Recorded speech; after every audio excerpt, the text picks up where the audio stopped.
Welcome back to Y&R For Life, where we talk about all things Y&R related. We talk about what's going on, my predictions, what I think's going to happen. Hey, we even talk about fashion on the show because I'm a big time fashion girl, so we got to spill the tea about that from time to time. If you're new to this channel, my question is, what took you so long to get here? And if you are returning, what's up? Long time no see. And it's been a long time. Like I missed last week and it was due to unforeseen circumstances. And what a week it was. But hopefully you saw all last week. We may touch on it a little bit. We'll see what happens. But before we do, we're going to get into a couple of disclaimers. If you don't want to know what's going on, you kind of want to get caught up on your own, this might not be what you want to see or hear. But I am so grateful that you are here. And if I happen to not mention something, it could be I plumb forgot or I just didn't bother mentioning it because it really wasn't newsworthy. It is what it is. It's the nature of the beast, like I like to say. So, at least you'll get the gist of what's going on. And if you like this type of content, you like what you see, you like what you hear, it would be so kind of you if you hit that like and subscribe button and hit the bell notification so that you don't miss a single video that I post here on Y&R For Life. Well, we've got lots to talk about. I hope everybody was doing well. Again, I missed you last week, but as I said, sometimes things happen. I like to post on Sundays so that we end the week off and we get a recap of everything, but it just didn't work out last week. And not much I could do about it. So we're going to get into this week and we're going to see where this goes. Okay, just a quick recap of, I'm going to say probably the biggest highlight last week was the fact that Cole found Jordan alive. Yes, he did.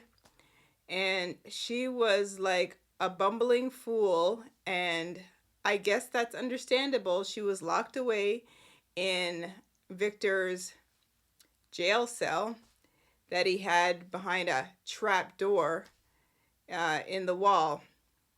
Just a set of weirdness.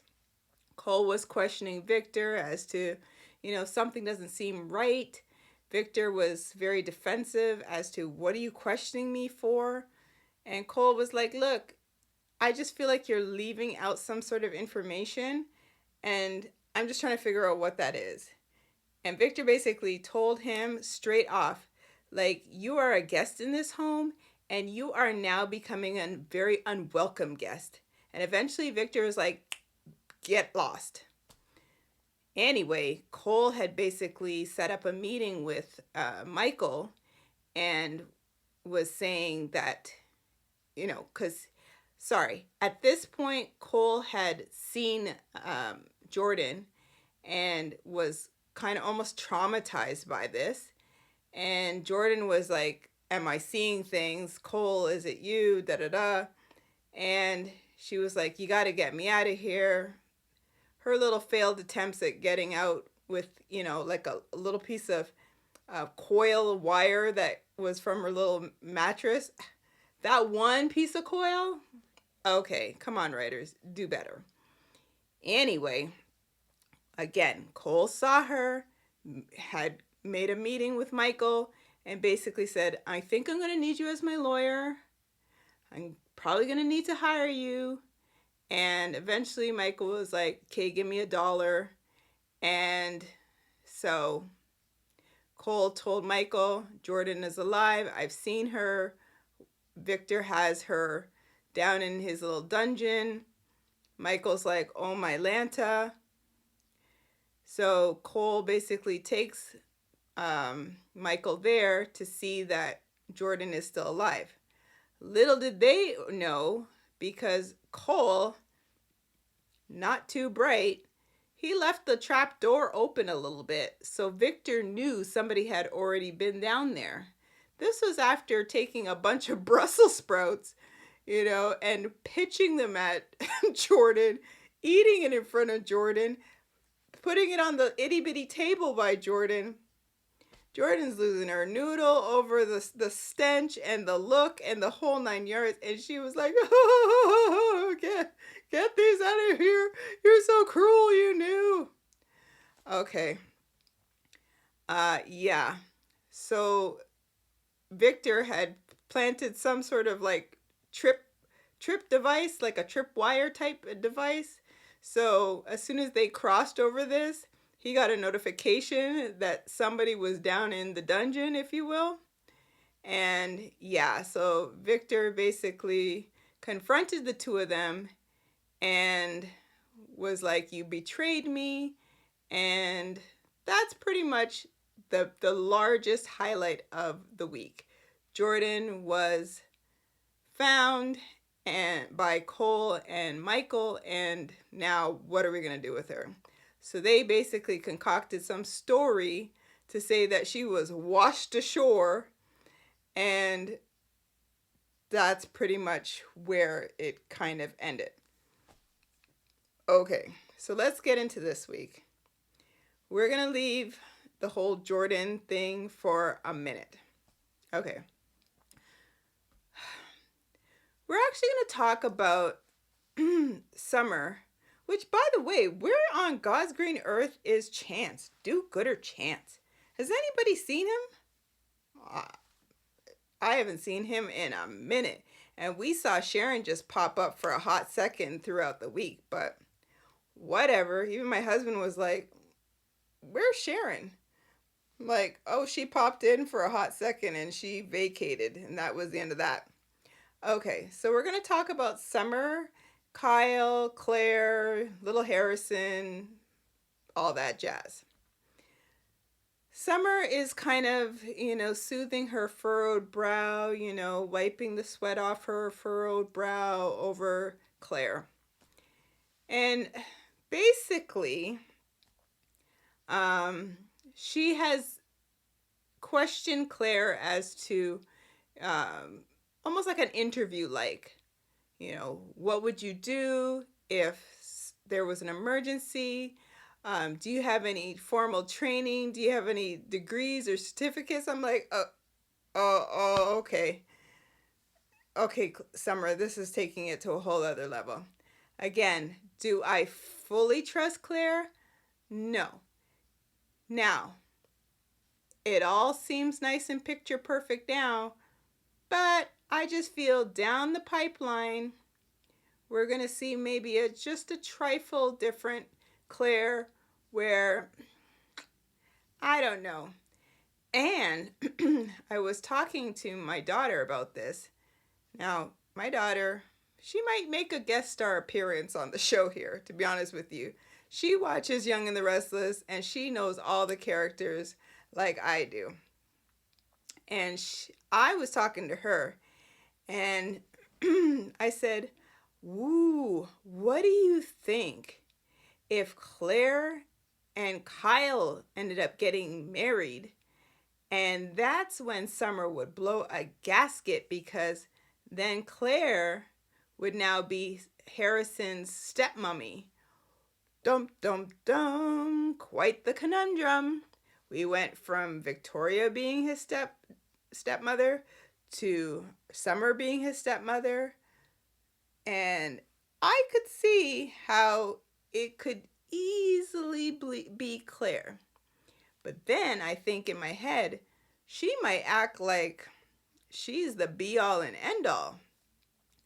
Again, I'm forecasting way down the road, but stranger things have happened. Okay, so back to Summer and Claire and Kyle and little Harrison. Okay, so Summer was like, okay, fine. I will basically trust you with my child, and you, on an interim basis, you can be, well, not even an interim, like a trial basis, you can be Harrison's nanny. Well, they told little Harrison was like, wee, Claire. And yeah, so the two of them are like two little peas in a pod. And Kyle was basically like, good on you, Summer. That I'm really happy to see that you're kind of, albeit warming up. And she's like, hold up, Buster. Give it a break. Just give me some time, whatever. Now, side note, I did not like Summer's outfit.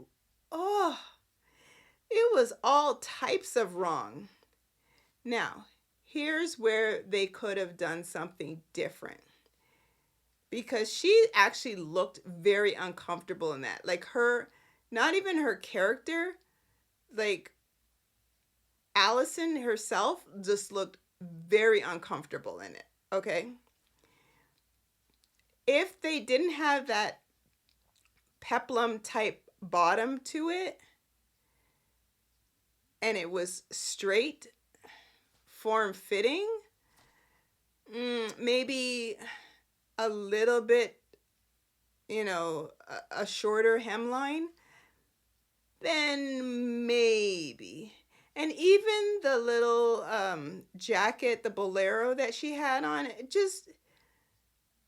she just looked all sorts of wrong. Maybe they could have done something with her hair, but it totally aged her big time. I did not like it.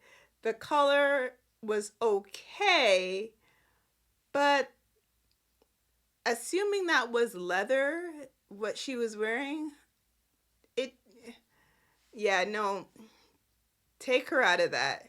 She looked a bit better last week with her little jacket type dress thing that was like asymmetrical, wrong color, but she looked probably better in that, but she looked all sorts of uncomfortable in this outfit. No. Okay. So yeah, she basically has given Claire an opportunity. She ends up leaving the Abbott estate with Kyle. They go to Crimson Lights, have some, cup of java, and she gets a text, like I guess it was a text message from Claire, and she just automatically assumed something was wrong. Kyle was like, slow your roll. It's just a picture with Harrison and the caterpillars. And they were all giddy over Harrison with these caterpillars. Okay. Not much to say, but they're having a grand old time. Yeah. We're going to still stick with Summer. And we're going to actually segue over to Sally. Summer and Sally. Okay. And then I'm going to backtrack with Sally. Okay. Follow me here. Just follow me. You'll understand what they all went through. Summer ends up again soothing her furrowed brow where Sally is concerned, because Chelsea had pitched to Sally to basically have her become the creative director of Marquetti, while Chelsea and Adam are away with Connor. Okay. Summer kind of was like, I don't know. Me and Sally, there's like a lot of bad blood.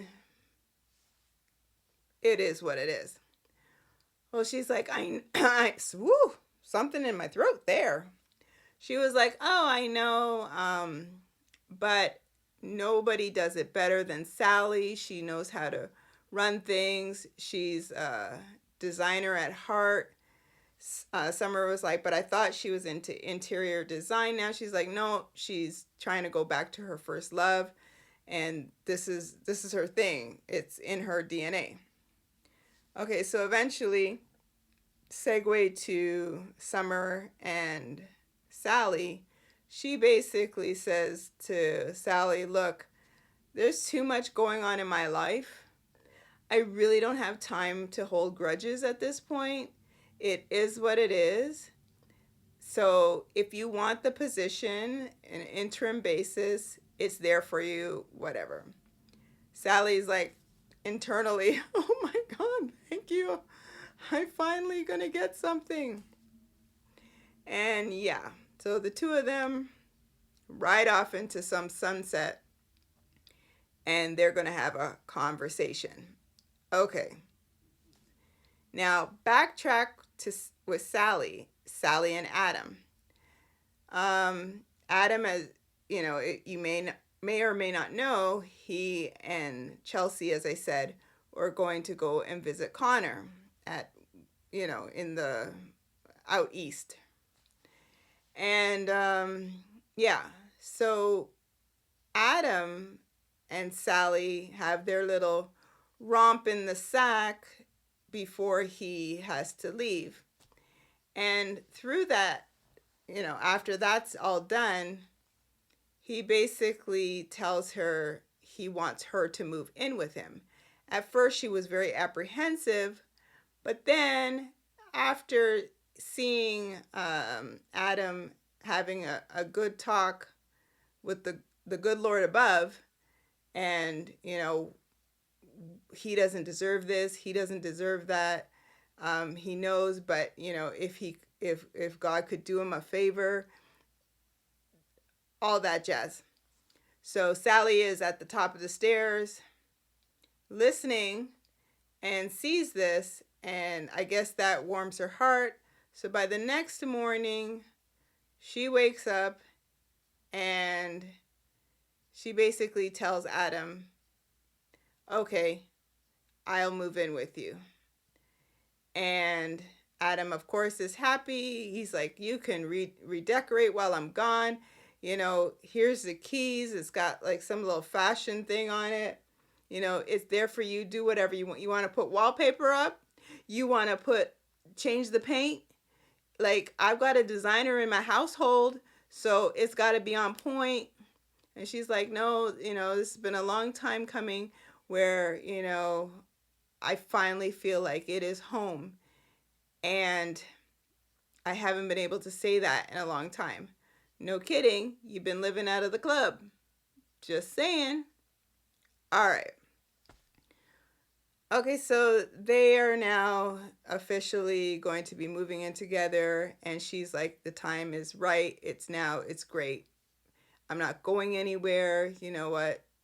It is what it is. All right. Insert Chloe.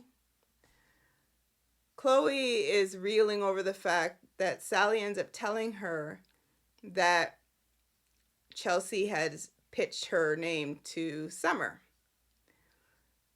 And Chloe is like, what about me? Okay, fine. Like, you're leaving me high and dry. Sally also tells her that she has agreed to move in with Adam because Chloe had seen some bags that she had.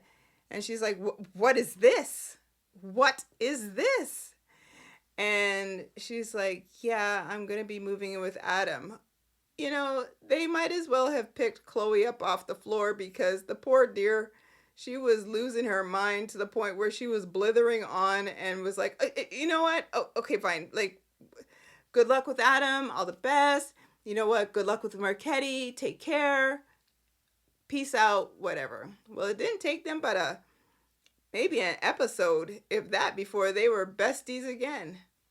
And Sally basically says to Chloe, look, I'm not going to try and leave you in the lurch. I'm going to try and get you in. And she's like, I don't know how that's possible. I didn't really leave on great terms. And I don't really think that Marchetti was a great fit for me. And she's like, but what if I need you?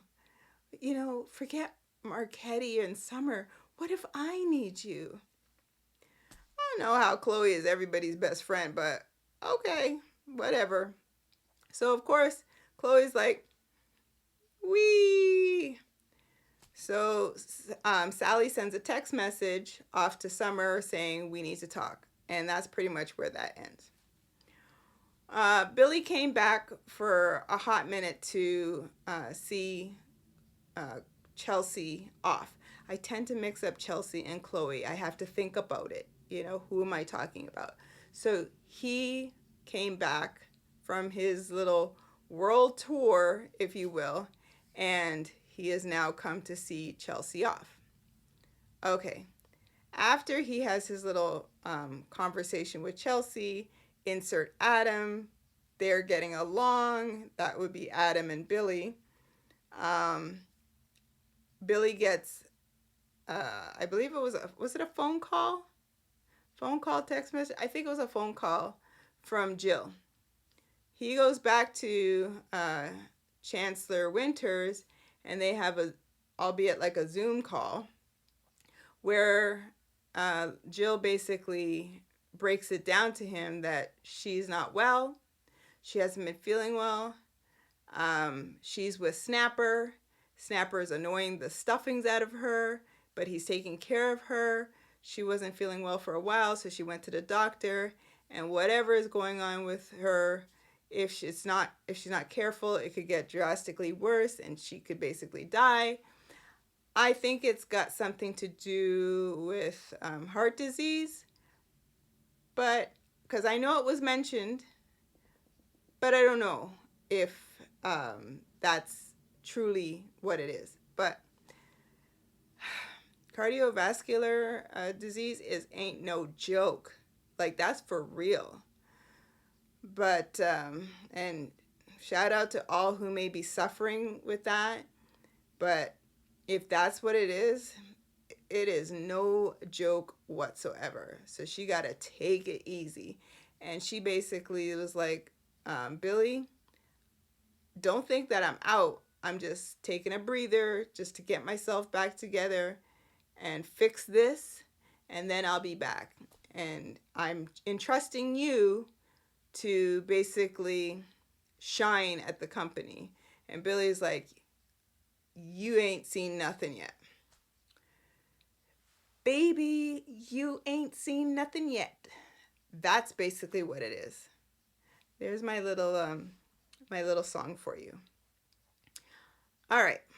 Who should we talk about? Okay, let's just finish with Sally. She basically told, this is like a scene filler. She told Nick about the whole going back to Marchetti, her, with fashion, and the fact that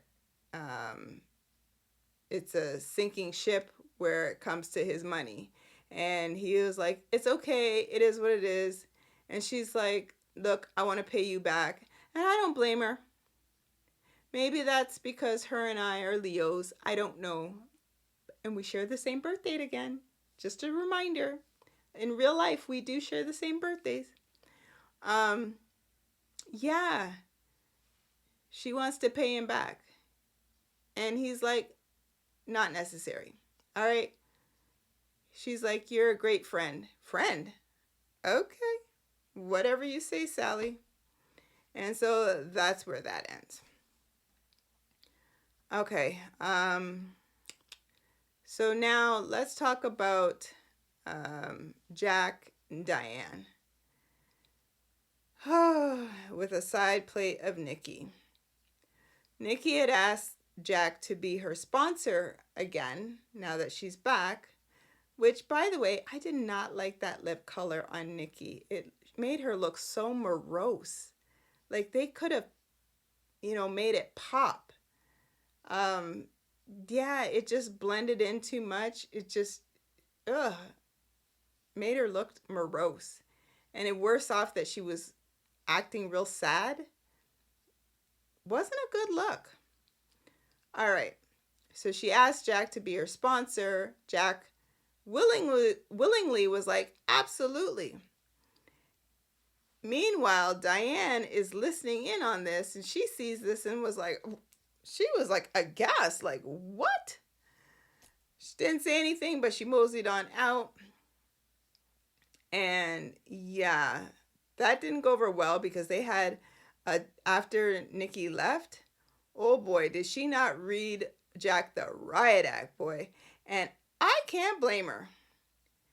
I mean, this guy went through such the extreme to call up his dealer, which once again, I reiterate, why do you have the telephone number for this guy all up in your phone, like on a speed dial. That's weird. So anyway, Diane was like, look, you agreed to do this with Nikki. You didn't talk to me.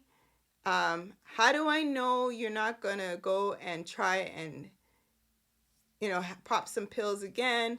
What is this? I thought this was a marriage, a relationship, da da da.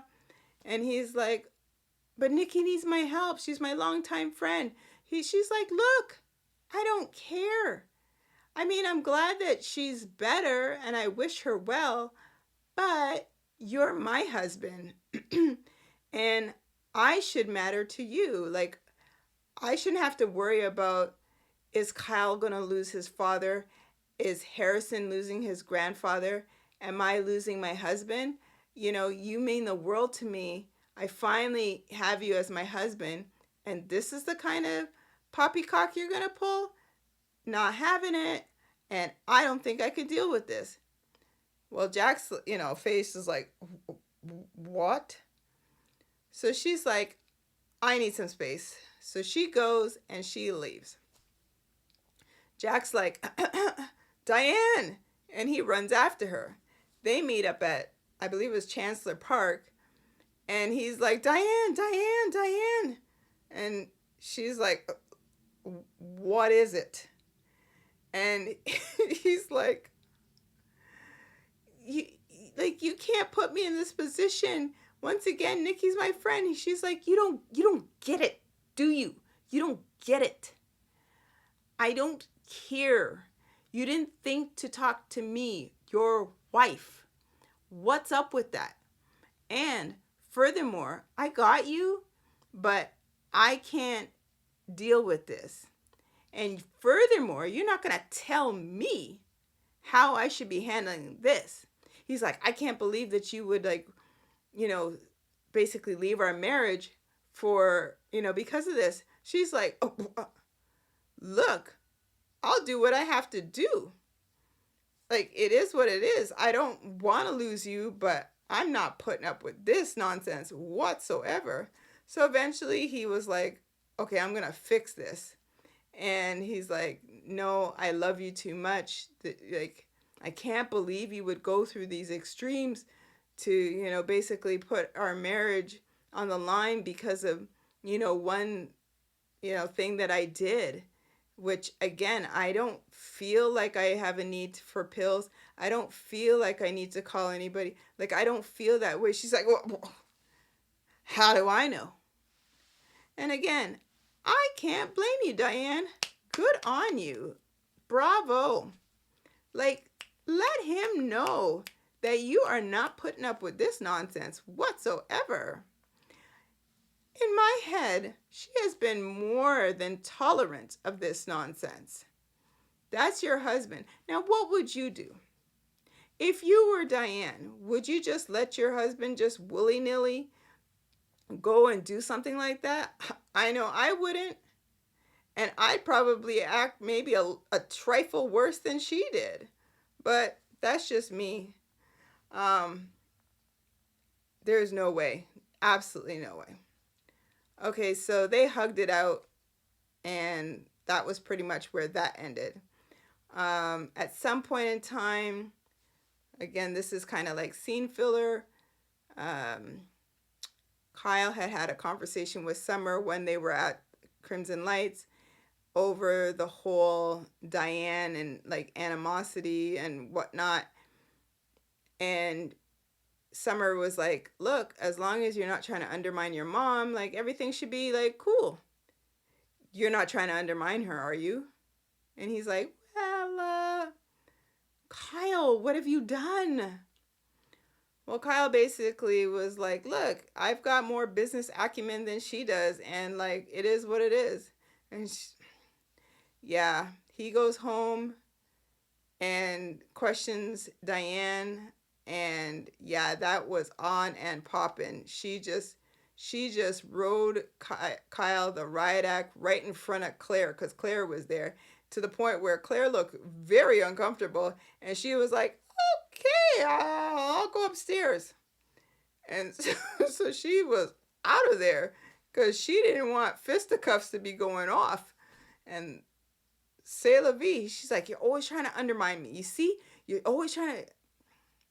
Yeah, that didn't go over well at all. Let me see. Okay, the scene filler with Sharon who like popped in and popped in. I swear, did she have like 4 lines? I want to say she had 2 lines. I don't know. Was basically her at Crimson Lights, and Chelsea was there, and she's like, "Oh hey, Chelsea, how's it going?"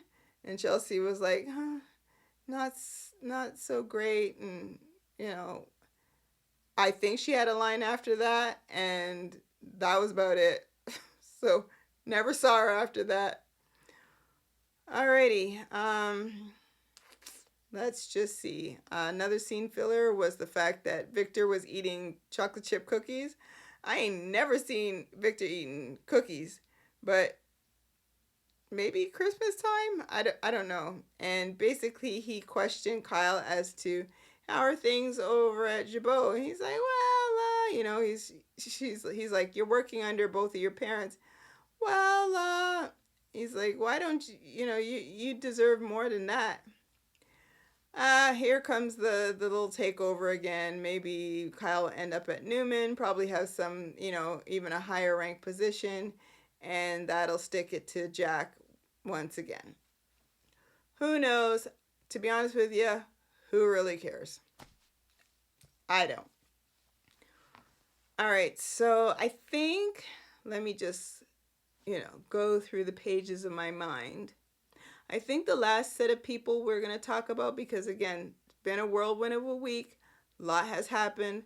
A lot happened last week, which, by the way, last week, did you see when they were trying to cover up the jail cell with the cinder blocks? And they were so light. There's Victor, doot, doot, doot. I'm like, so wait, you had this thing covered up with cinder blocks? And you didn't have that many of them. Oh, Victor.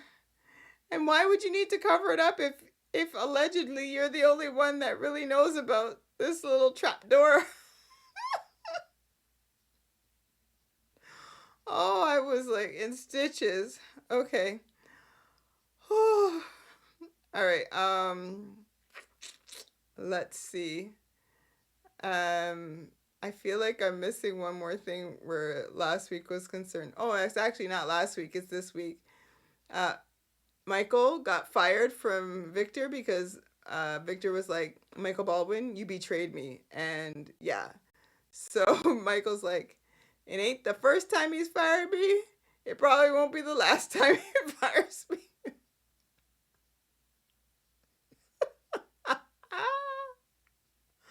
Oh, Michael. Oh, boy. So, yeah, lastly, we're going to talk about Audra. And by the way, side note, her white dress was on and poppin'. That fit her in all the right places. She looked fantastic. That's just how I saw it. Okay. So, Audra, Tucker, Ashley, Alan, and Tracy. Okay.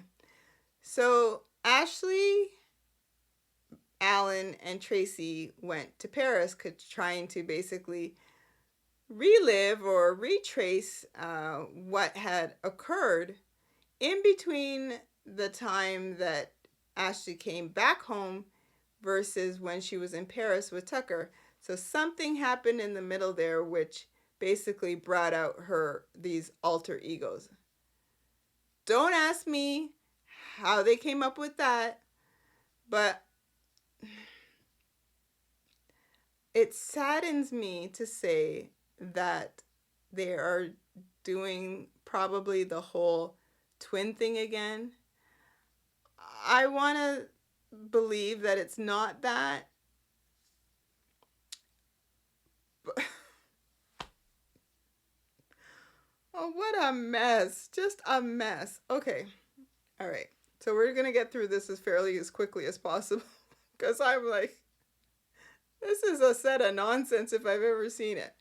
Okay, so they're in Paris trying to retrace Ashley's steps, what happened, what have you. Tucker is in Paris, which at the beginning of the week, Tucker knew that Ashley was in Paris because Jack and Diane were at Neil's Jazz Lounge having like a real open conversation where he overheard this. And then they find out he's going to Paris as well. And it was like, but, isn't that convenient? Wait, what? We should never have said anything. He's like, look, my thing was booked from a while ago. Would you like to see my itinerary? And yeah, so that was that. So they're all now in Paris. Tucker, he basically is kind of almost doing double duty. He's trying to stop Audra because Audra's in Paris as well. And she's meeting with all these companies that Glissade has acquired. And Tucker ain't having it. Tucker's like, look, you left me, sister friend, and you don't have any part of Glissade. Well, Audra is not having it. Audra is like, look, I deserve this and I want it all. I don't want you, but I deserve Glissade and I'm going to take it. Well then, Miss Audra Charles. And I mean, Tucker is cool as a cucumber, man. He is just like, look, you ain't got nothing to do with Glissade. I've been canceling all your appointments that you have made and set up. Yeah, you left me, and yeah, just is what it is. So she's getting all frazzled, but he is a cool cucumber. Well, shout out to the extra who was on there. She was, typing or writing or whatever, and she was the extra, and she had a few little lines. I'm so grateful that they're giving some of these extras like some lines to say. Bravo, writers, bravo.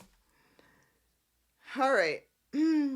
So Audra, again, she's losing her mind.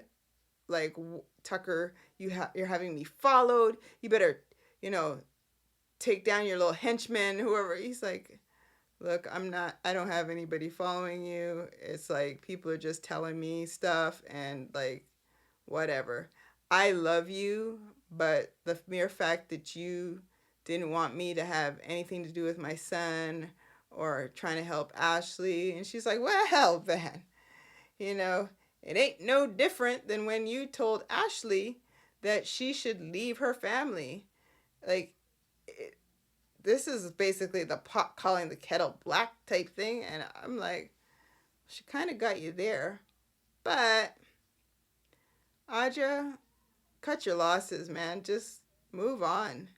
The guy's professing his love still, even in Paris. And just, be done with that. Move on. Start your own company. Maybe you and Nate could start something. I'm surprised they haven't made it into the sack yet. But that's just my opinion. All right. So there's that. But on the other end of the spectrum, we have in Paris, Ashley, Tracy, Allen. So Ashley is still battling the voices in her head. They're telling her to like leave. And get the stepping out of Paris. But she wants to figure this stuff out. Okay, so at some point in time, she basically starts to retrace her steps, and she's basically telling Alan that after she left with Tucker, she called him. And he's like, you called who? She's like, I called you. Who? He's like, you couldn't have called me. because I was in Florence or wherever he was. She's like, what are you talking about? He goes, I wasn't in the country there. Like, I wasn't here. Well, of course you were. We met at a bar. Well, that's just to make matters worse. So eventually, fast forward, they retrace her steps, leads her to some bar. This is probably like bar number 5 or 4 after they allegedly visited. And she's like, this is it. This is the bar. And she's like, I distinctly remember this, and I was wearing the same clothes after I left from Tucker, and you met me here at the bar. We had some wine or whatever, and we were talking, and yeah. So half a step back, this is after him talking to Audra. He's on the streets of Paris, insert green screen, and there is who looks like Alan walking and bumps into Tucker, and he's like, hey, Alan. Guy doesn't say a word, looks at him funny, and walks off. He's wearing a leather jacket. Now, bear in mind, at some point in time, Alan left Ashley and was like, I'll be back. Now, here's where I hope they don't do the twin thing. I hope they put him as like loosey-goosey as Ashley is. Because, follow me here, he was wearing a particular outfit when he was with Ashley. Then, segue, he left, and then who looks like Alan is wearing a black leather jacket. Hair a little bit more tousled, but looks just like Alan. After Alan, leather jacket Alan, and Tucker bump into one another, insert scene where Alan is back with Ashley and Tracy. Now, in my head, I think that he would have had enough time to just do a switch out of clothes. Just saying. In order to, feed whatever alter ego he may have. This is in my head. I could be completely wrong. But if we're doing the twin brother type deal, not again. Oh. Writers, please don't do that. Just make Alan the doctor. And furthermore, I thought he was not practicing anymore. Now it makes you wonder why he's not practicing anymore, come to think of it, huh? Maybe, just maybe, he's a little loosey-goosey himself. I'm just saying that made him not be able to counsel anymore. So, you be the judge, okay? And we'll see. So I think that's about it. I'm telling you, so much has happened. We have come to the end of this episode. If I forgot something, as I said, I just forgot to mention, or I just left it out, really wasn't newsworthy. So if you come to the end of this video, I'm so grateful that you are here. You stuck around. It was a bit of a longer one because we had to kind of touch ever so gently on last week that I missed you guys. All right. So, I really appreciate your time. I love you lots. And yeah, we're going to see what happens this coming week. And again, please, please, please don't let there be a twin. Oh my goodness. All right, guys. Don't forget to hit that like and subscribe. And I will catch you on the next video. Bye.